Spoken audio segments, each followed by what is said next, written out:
സംസ്ഥാനത്ത് റബ്ബർ വില സർവകാല റെക്കോർഡിലേക്ക് പറക്കുന്നു. അന്താരാഷ്ട്ര വിലയ്ക്കൊപ്പം ആഭ്യന്തര വിലയും കുതിച്ചതോടെ ഗ്രാമീണ മേഖലകളിൽ സാമ്പത്തിക ക്രയവിക്രയങ്ങൾ ശക്തമായി. അന്താരാഷ്ട്ര വിപണിയിൽ ബാങ്കോക്ക് നിരക്കുകൾ കിലോഗ്രാമിന് 296 രൂപയും കടന്നു കുതിക്കുമ്പോൾ ആഭ്യന്തര വിപണിയിൽ RSS 4 ഗ്രേഡ് റബ്ബർ വില ചരിത്രത്തിലെ ഏറ്റവും ഉയർന്ന നിരക്കായ 280 രൂപയ്ക്ക് മുകളിലാണ്. റബ്ബർ വിലയിലുണ്ടായ ഈ അപ്രതീക്ഷിത കുതിപ്പ് കേരളത്തിലെ മലയോര ഗ്രാമീണ മേഖലകളിലെ കർഷകർക്കും അനുബന്ധ വ്യാപാര മേഖലകൾക്കും വലിയ ആശ്വാസവും ഉണർവുമാണ് സമ്മാനിക്കുന്നത്. ആഗോളതലത്തിലുണ്ടായ ചില പ്രധാന മാറ്റങ്ങളാണ് റബ്ബർ വിപണിക്ക് പെട്ടെന്ന് അനുകൂലമായി മാറിയത്. മുൻ വർഷങ്ങളെ അപേക്ഷിച്ച് റബ്ബർ ഉൽപാദനം തീർത്തും കുറഞ്ഞു. ഡിമാൻഡ് കൂടുകയും ചരക്ക് ലഭ്യത കുറയുകയും ചെയ്തത് വിലയിൽ വലിയ കയറ്റത്തിന് കാരണമായി.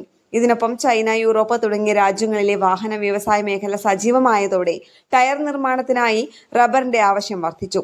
പശ്ചിമേഷ്യൻ പ്രതിസന്ധികളെ തുടർന്ന് ക്രൂഡ് ഓയിൽ വിലയിലുണ്ടായ വ്യതിയാനം സിന്തറ്റിക് റബ്ബർ നിർമ്മാണ ചെലവ് കൂട്ടി.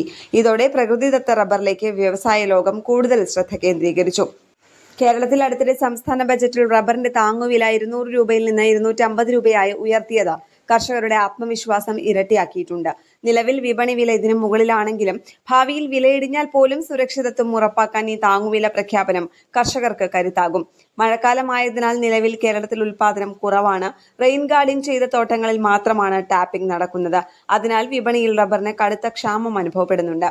വരും ആഴ്ചകളിലും രാജ്യാന്തര വിപണിയിലെ ഡിമാൻഡ് തുടരുന്നതിനാൽ ആഭ്യന്തര വിപണിയിൽ വില ഉയരാനാണ് സാധ്യതയെന്ന് സാമ്പത്തിക വിപണി വിദഗ്ധർ വിലയിരുത്തുന്നു.